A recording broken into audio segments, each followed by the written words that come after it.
আলাপ হয়েছিল ভারতীয় কূটনীতিবিদ বা ভারতীয় প্রতিনিধিদের সাথে। এটি অসুস্থ হওয়ার পরে তিনি বলছেন। তার মানে বেশ কয়েক মাস। তো এত মাস ধরে এটা গোপন থাকলো কেন? কেউ জিজ্ঞেস করে না সেজন্য? মানে আমি বুঝি নাই। উনি তো এটা গোপন রেখেছেন। এটি আমিও বুঝতে পারছি না আসলে। এতদিন গোপন রেখে হঠাৎ ওনার মনে হয়েছে যে এখন এটা বলতে হবে, উনি রয়টার্সকে বলেছেন। ভারতীয় কূটনীতিক বলছেন যে এটি গোপন রাখতে হবে। হ্যাঁ, তার মানে উনি ওই কথা শুনেছেন, তাই না? ওই কথাটি আমল করেছেন, আমলে নিয়েছেন। তো যাই হোক, আমরা এই 5ই আগস্টের আন্দোলন পরবর্তী সময়ে দেখেছি যে প্রবল আধিপত্যবাদ বিরোধী একটি চেতনা বাংলাদেশে তৈরি হয়েছে এবং আধিপত্যবাদের জন্য মূলত দায়ী করা হয়েছে ভারতকে। কিন্তু ভারতের এই অনুরোধে তিনি সাড়া দিয়েছেন এবং বেশ একটা লম্বা সময় আমির সাহেব এই কথাটি গোপন রেখেছেন এবং এটি প্রকাশ করেছেন একটি বিদেশি সংবাদ মাধ্যমের কাছে, আমাদের কাছে প্রকাশ করেন নাই, কোনো বাংলাদেশি সংবাদ মাধ্যমে না। কিন্তু তার মানে বাংলাদেশে এটা গোপনই থেকেছে, পৃথিবীর কাছে উন্মুক্ত হয়েছে। এই দিক থেকে চুক্তি ঠিক আছে, কিন্তু কাজটা আর কি একটু অন্যরকম হয়েছে। আমার খুবই জানতে ইচ্ছা করে, সপ্তভগিনী ছিন্ন ভিন্ন করে দেওয়া হবে, মুরগির গলা দিয়ে ভোজ করা হবে, এসব বলার পরে এই অনুরোধটি রক্ষা কেন করা হয়? গোপনীয়তা। কারণ গোপন চুক্তি খারাপ হলে যে কোনো গোপন কথাই খারাপ, নাকি শুধু চুক্তি গোপন হলে খারাপ আর অন্য কথা ভালো? কথা বলা হয় না না, গোপন চুক্তি খারাপ না ভাই। না বলছে না গোপন চুক্তি খারাপ না। আপনি আমাকে বলেন গোপন চুক্তি খারাপ না ভালো? না বলছে যে এখানে চুক্তির কোনো কথা বলা হয়েছে। আসেন, আপনি আমাকে শুধু এইটুকু বলেন যে গোপন চুক্তি ভালো না খারাপ? না, অবশ্যই গোপন চুক্তি খারাপ। তার মানে চুক্তির কথা গোপন রাখলে খারাপ, কিন্তু গোপনীয়তার জন্য যদি কথা দেওয়া হয় সেটাও একটা চুক্তি, অলিখিত চুক্তি, এটা ওয়াদা যে আমি আপনার কথা গোপন রাখবো। উনি সেটা রেখেছেন, তাই না? তো তার মানে কিছু কথা থাকে গোপনে, কিছু কথা থাকে আপনে, আর কিছু কথা যায় জাপানে, যেমন রয়টার্সের কাছে চলে গেছে বিদেশে। এইবার আসেন, গণতন্ত্র কি ঐক্যের সরকার চায়? গণতন্ত্র ঐক্যের সরকার চায় না, গণতন্ত্র সংখ্যাগরিষ্ঠের শাসন চায়। আপনি যখন প্রশ্নের উত্তর দিবেন তখন বলবেন যে আমাদের তো 30% হয়েছে, 26% হয়েছে, আমরা অনেক শক্তি সঞ্চয় করেছি। তাহলে সেই শক্তির পরীক্ষা না দিয়ে কেন ঐক্য? এর কারণ হচ্ছে যদি কোনো কারণে পরাজয় আসে তাহলে সরকারের ভাগবাটোয়ারাটা পাওয়ার ইচ্ছা। কারণ সরকারের বিভিন্ন জায়গাতে, প্রশাসনের সব জায়গায় দলীয়করণ হয়েছে।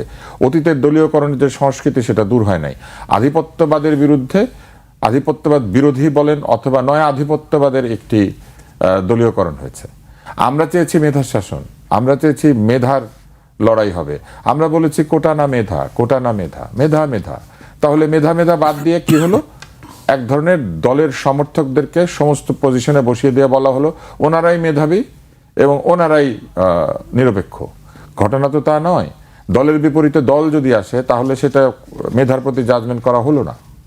বিএনপির সময় যে সচিব চাকরি পেয়েছেন, যে সচিব পরীক্ষা দিয়ে, সচিবের পরীক্ষা দিয়ে উত্তীর্ণ হয়েছেন, মেধার পরীক্ষা যে প্রথম হয়েছেন, সেই সচিবের চাকরি চলে গেছে, কারণ উনি শুধু আওয়ামী লীগের সময় প্রমোশন পেয়েছেন। এটা কোন যুক্তিতে? এটা দলীয়করণ না, এটা দলীয়করণ। এবং দলীয়করণের বিপরীতে দলীয়করণ যদি হয় তাহলে ওই যে ব্যাপারটা সেরকম দাঁড়ালো যে যেখানে ওল সেখানে তেঁতুল, তাই না? বনো ওল তেঁতুল। হ্যাঁ, তো এই হচ্ছে অবস্থা। এখন গণতন্ত্র তো ঐক্য চায় না, গণতন্ত্র চায় সংখ্যাগরিষ্ঠের শাসন। মানুষ ভোট দিবে একটা দলকে ক্ষমতায় নেওয়ার জন্য, আর মানুষের কাছ থেকে আপনি ক্ষমতায় যাবেন এই প্রতিশ্রুতি দিয়ে তারপরে বলবেন যে আমরা এখন ভাই ভাই মিলে দেশ শাসন করি, আমরা তোমরা, তোমরা আমরা। তাহলে আমি ডামি আর আমি তুমি তো একই হলো। ভোটাভুটি হলো, কিন্তু ভোটের পরে আমরা সব এক হয়ে ক্ষমতা ভাগ-বাটোয়ারা করলাম। এটা কোনোভাবেই গণতন্ত্রকে সুসংহত করবে না, বরং গণতন্ত্রকে বিপর্যস্ত করবে। কিছু লোক জনগণের ভোট নিয়ে তারপরে নিজেরা নিজেদের সিদ্ধান্ত অনুযায়ী আসন ভাগাভাগি করবেন, মন্ত্রিত্ব ভাগাভাগি করবেন, পাওয়ার ভাগাভাগি করবেন। এটা তো সঠিক কাজ হবে না, বরং এইটা হবে ভোটের নাম দিয়ে পরে জোটের রাজনীতি। সেটা তো ঠিক না। তারপরে আপনি বলেন সংঘর্ষ, এই শব্দটা বারবার আসছে। কিসের সাংঘর্ষিক অবস্থা? কার সাথে কার সংঘর্ষ? সবাই একই পক্ষ, সবাই জুলাই আন্দোলনের পক্ষে, সবাই জুলাই সনদে স্বাক্ষর করেছে শুধু এনসিপি ছাড়া, এবং সকলেই জুলাইয়ের যে অভ্যুত্থান, সেই অভ্যুত্থানের ফলে সৃষ্ট যে সংস্কার, সেই সংস্কারগুলি সেটি জানতে চাচ্ছিলাম সংঘর্ষ বা সংঘাত কেন আসবে? নির্বাচনের পরে সংঘর্ষ অথবা নির্বাচনের আগে সাংঘর্ষিক অবস্থান, এখানে কোনো সাংঘর্ষিক অবস্থান নাই, এখানে প্রতিদ্বন্দ্বিতার অবস্থান রয়েছে এবং প্রতিদ্বন্দ্বিতা তো সঠিক। আপনি কি এটা মানবেন? ধরেন অলিম্পিকে দৌড় হচ্ছে, ওখানে 8 জন লোক দৌড়াচ্ছে, তারপরে যে দৌড়ে জিতলো সে বললো আসেন আমরা সবাই মিলে প্রাইজগুলো ভাগাভাগি করে নেই। 3টা পুরস্কার আছে, আমরা 8 জনে ভাগাভাগি করবো। তারপর ওনারা ভাগাভাগি করলেন, কেউ নিলেন প্রাইজের তলাটা, কেউ নিলেন প্রাইজের উপরেরটা, কেউ নিলেন ওই যে ভিক্টরি স্ট্যান্ডটা ওইটা নিয়ে বাড়িতে গেলেন, তাই না? কিন্তু এইভাবে তো গণতন্ত্র হয় না।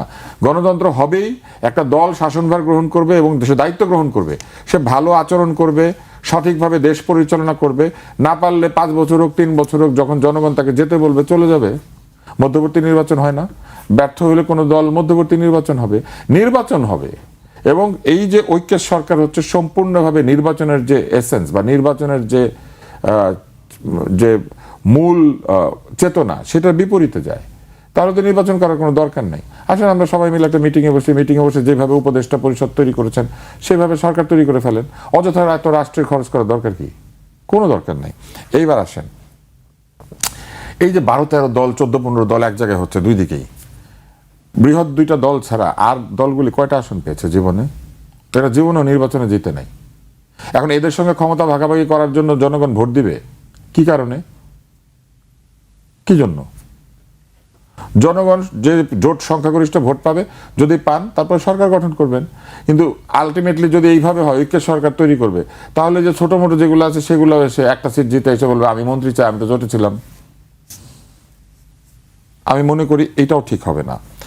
কোন একটা দলকে দায়িত্ব গ্রহণ করতে হবে বাংলাদেশ চালানোর জন্য, অথবা কোনো একটি নির্দিষ্ট জোটকে, এবং তাদেরকে প্রমাণ করতে হবে তাদের দক্ষতা, মেধা এবং যোগ্যতা। না হলে আমরা সারা জীবন বসে থাকবো, কবে এই ভাগাভাগি শেষ হবে, তারপরে আমরা প্রকৃত অর্থে ভালো স্টেটসম্যান পাবো, মেধাবী শাসক পাবো, দলীয়করণ চায় না কিন্তু মেধাকে চায় এমন সরকার পাবো।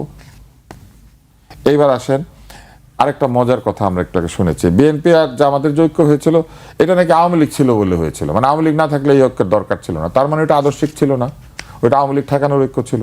আবার এখন যে ঐক্য হচ্ছে, অবশ্যই উনি স্বীকার করেছেন, তাহলে এখন যে ঐক্য হচ্ছে সেটা আবার বলছে এটা নির্বাচনের ঐক্য, এটাও কিন্তু আসলে আদর্শিক ঐক্য না। তার মানে জামাত কখনোই আদর্শিক ঐক্য করে না, সবসময় নির্বাচনে জেতার জন্য এরে ঠেকানোর জন্য ওরে ঠেকানোর জন্য ঐক্য করে।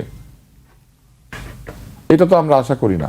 যে দলের শেষে সুন্দরভাবে জামাতে ইসলাম আছে, এত চমৎকার যাদের ব্যবহার, প্রত্যেকটা লোক সৎ বলে আমরা মনে করি, তাই না? এবং তাদের একটা সততা নিষ্ঠার প্রতি তাদের একটা দলীয় একটা অবস্থান রয়েছে, যাদেরকে তারা দলে নিয়েছেন এই জোটে, তাদের কি সততা নিশ্ছিদ্র?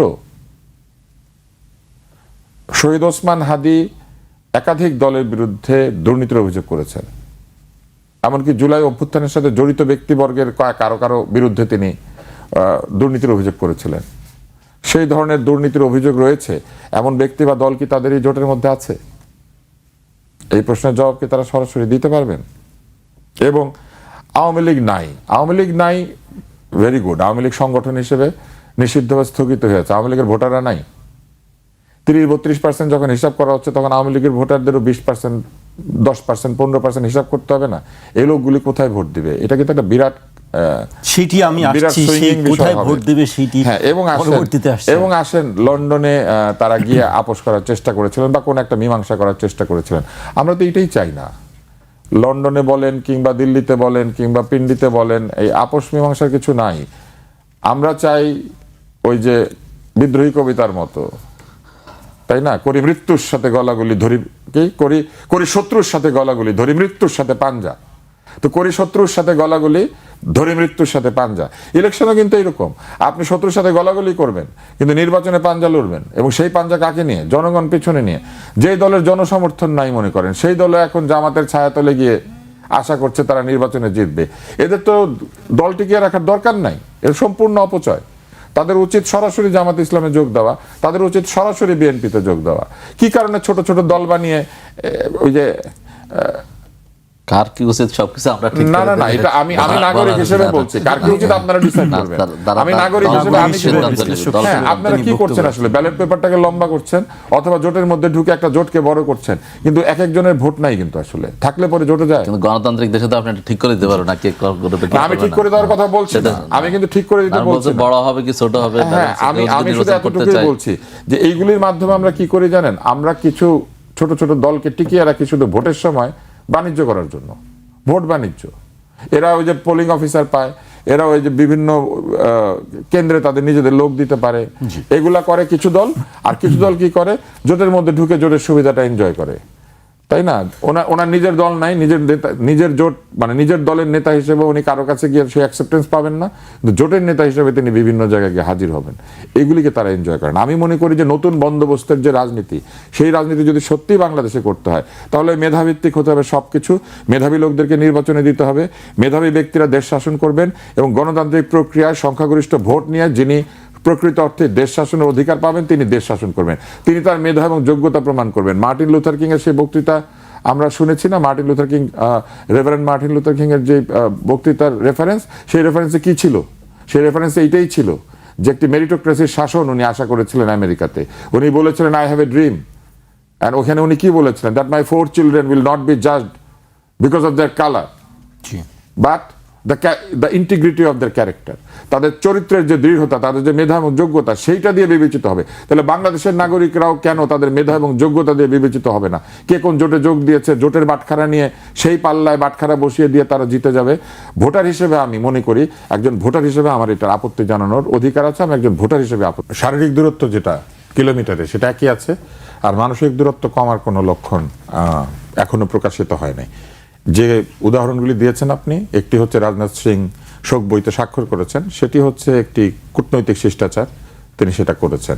আর এখানে এসেও জয়শঙ্কর যে হাত মিলিয়েছেন, এটাও একটি কূটনৈতিক শিষ্টাচার, এবং তিনি এগিয়ে গিয়ে হাত মিলিয়েছেন বলে পত্রিকায় এসেছে। এটা আরো বৃহৎ কূটনৈতিক শিষ্টাচার, তিনি সেটা করেছেন। একটি জানাজার আয়োজনে তারা এসেছেন, এবং তারা এখানে এসেছেন শ্রদ্ধা জানাতে। এখানে এসে নিশ্চয়ই তারা একে অন্যের প্রতি উষ্মা কিংবা ক্রোধ কিংবা বিরাগ দেখাবেন না, এটাই ভদ্রতা, এবং তারা সেটা করেছেন। এবং আমাদের পররাষ্ট্র উপদেষ্টা ঠিকই বলেছেন যে এটা নিয়ে এত কোনো ধরনের আশান্বিত হওয়া অথবা আশা হারানো, এটা কোনো কিছুই ভাবার দরকার নেই। আপনি ধরেন এই দুজন লোক রাস্তা দিয়ে যাচ্ছিলেন, একে অন্যের সাথে দেখা হয়েছে প্ল্যাটফর্মে, রেল লাইনের অথবা বাজারে, তাহলে যেভাবে হাত মিলাতেন ওই একইভাবে আমাদের এখানে এসে দেখা হয়েছে, দেখা হওয়াতে তারা হাত মিলিয়েছেন। এটা খবরের জন্য বেশ উপাদেয়। আমরা যারা টেলিভিশনে কাজ করি, সংবাদ হিসেবে এটা বেশ চমৎকার, এটা নিয়ে অনেক আড্ডা দেওয়া যাবে, কথা বলা যাবে, অনেক কিছু স্পেকুলেট করা যাবে। কিন্তু আসলে বৃহৎ রাষ্ট্রের মধ্যে বহু সম্পর্ক থাকে এবং বহু দুঃসম্পর্ক থাকে, যেগুলি তারা মেলায়। হাত মেলানোর মধ্যে দিয়ে কিছু প্রমাণিত হয় না। যেমন এই হাত মেলানোর ফলে কি ভারত পাকিস্তানের সীমান্ত সংঘর্ষ বন্ধ হয়ে যাবে? কাশ্মীর নিয়ে তাদের মধ্যে যে ঝামেলা আছে সেটা শেষ হয়ে যাবে? তারা যে একাধিক যুদ্ধ করেছে সেই যুদ্ধের বিষয়গুলি মীমাংসিত হয়ে যাবে? কিন্তু আপনি এটা জানবেন যে তাদের মধ্যে আমদানি রপ্তানি অব্যাহত আছে, এবং তারা একে অন্যের কাছ থেকে সমস্ত ব্যবসা বাণিজ্য সবকিছু করছে, এবং সেখানে কোনো বিধিনিষেধ নাই, কেউ বাধাও দিচ্ছে না। এটি কেন, কিভাবে হয়? মানে আমি যুদ্ধ করছি কিন্তু আমি আর সবকিছুই ঠিকঠাক করছি, এটি কি? কিছু জিনিস হচ্ছে কিরকম আমি আপনাকে বলি। যেমন ধরেন পাশাপাশি বাড়িতে ছেলে মেয়ের বিয়ে হয়েছে, কিন্তু তালগাছ নিয়ে একটা লড়াই ছিল কাজ সীমানার মধ্যে, ওটা কিন্তু শেষ হয় না। জামাই ওই বাড়িতে গেলে বলে যে তালগাছটা কিন্তু তোমার বাবার না আমার। আর এটি আমাদের দেখি আমরা এই জিনিসগুলো দেখি, কিন্তু সেটা কি উভয় দেশের ক্ষেত্রেও কি এই ধরনের? লক্ষ্য করলে দেখবেন যে আমাদের সঙ্গে সাংস্কৃতিক সম্পর্ক ভারতের যতটুকু, তার চেয়ে অনেক বেশি সাংস্কৃতিক সম্পর্ক পাকিস্তানের সঙ্গে। পাকিস্তানের সঙ্গে তাদের খাবার প্রায় একই ধরনের, অধিকাংশ লোকের তাদের চালচলন একই রকম, পোশাক একই রকম, এবং মাইগ্রেটেড হয়েছে দুই দেশের অনেক সম্পর্ক আছে। হিন্দি গান বলতে আমরা যেটা শুনি, ওগুলো আসলে অর্ধেকের বেশি উর্দু ভাষা দিয়ে, ফার্সি ভাষা দিয়ে সাজানো। আপনি যে ধুম ছবির মধ্যে মালাম মালাম গান হয়, এটা তো ফার্সি। নামিদানম বলে, এটা তো ফার্সি। এবং তার মধ্যে আপনি দেখবেন যে প্রচুর উর্দু গান আছে। নাগমা শব্দ, নাগমা তো উর্দু, নাগমা তো হিন্দি না। হ্যাঁ, এক প্যার কা নাগমা হ্যায়, নাগমা তো উর্দু শব্দ। তো অতএব ভারত আর পাকিস্তানের সাংস্কৃতিক সম্পর্ক এবং তাদের ভৌগোলিক সম্পর্ক অনেক বেশি আমাদের চাইতে। এবং তারা যুদ্ধ করে, ব্যাপারটা হতে পারে তারা যুদ্ধ করে, কিন্তু তাদের মধ্যে আসা যাওয়া অনেক বেশি। তাদের সমস্ত সিঙ্গার যাদেরকে আপনারা চিনেন, যে রাহাত ফতেহ আলী খান, আতিফ আসলাম, এরা হিন্দি ছবিতে গান গেয়ে পপুলার হয়েছে, পাকিস্তানি ছবিতে গান গেয়ে না।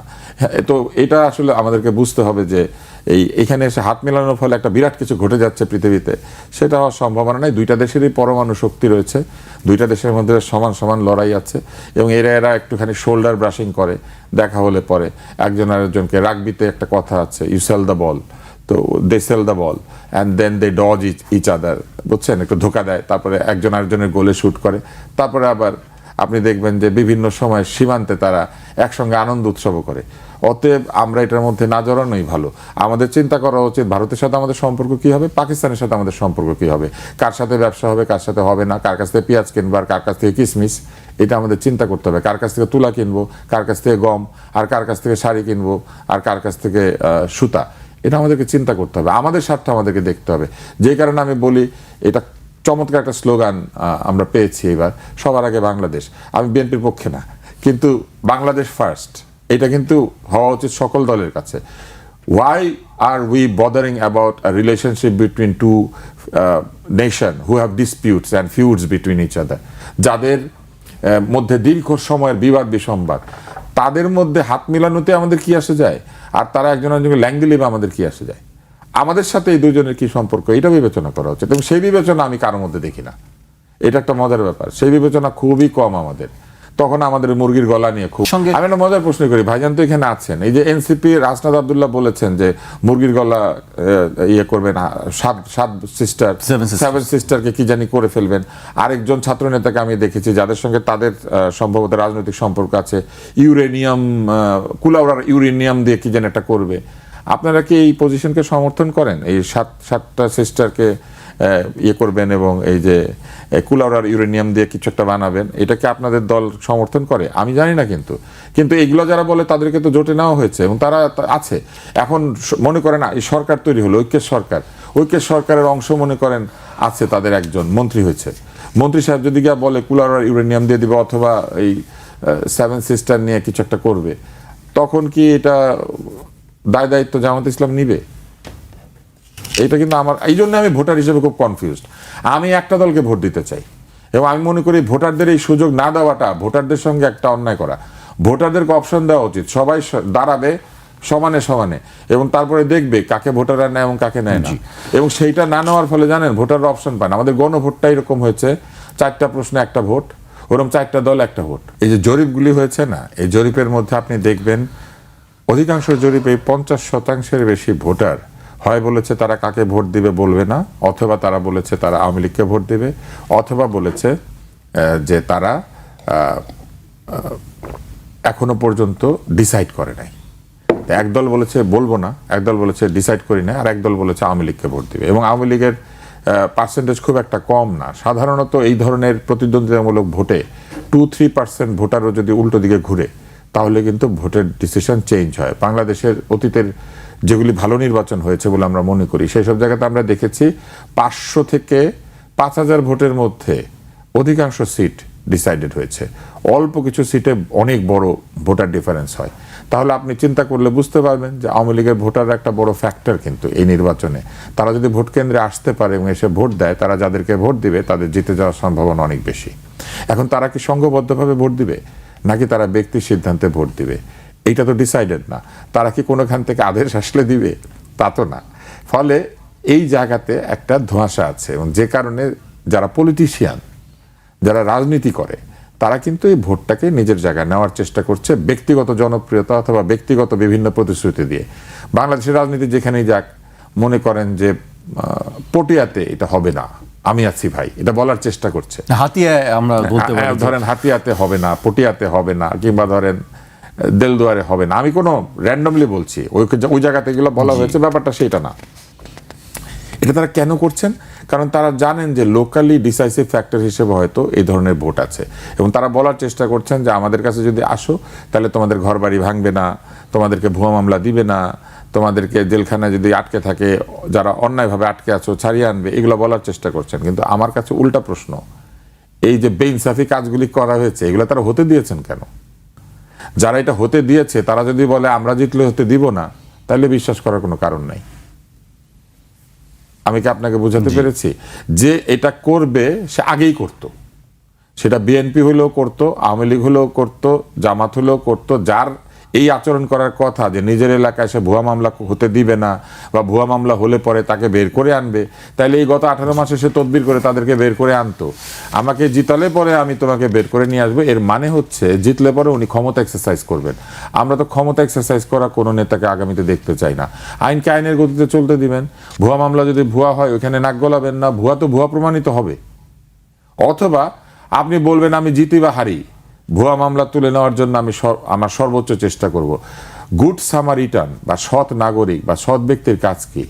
আপনি আওয়ামী লীগ, বিএনপি না জামাত না জাতীয় পার্টি দেখার কথা না। আপনার নামে যদি একটা মিথ্যা বলা হয়, আপনাকে যদি মিথ্যা মামলা দেওয়া হয়, আপনি বলবেন যে এটা মিথ্যা এবং এই মিথ্যার বিরুদ্ধে আপনি অবস্থান নেবেন। জি। সেটা না করে আপনি কি বলছেন জানেন, এই বিষয়টাকে ভোটের একটা বার্গেনিং পয়েন্ট হিসেবে ব্যবহার করার চেষ্টা করছেন, যে আমাকে জিতাও তাহলে তোমাদেরকে বাড়িতে নিয়ে আসবো, আর আমাকে যদি না জিতাও তাহলে কিন্তু কি হবে আমি জানি না। কেন আপনি জানবেন না? আপনি এলাকা থাকবেন না নেতা ভাই? আপনি এলাকার মানুষ না? আপনার লোকের উপর যদি অন্যায় নির্যাতন হয় আপনি সেটা প্রিভেন্ট করতে যাবেন না?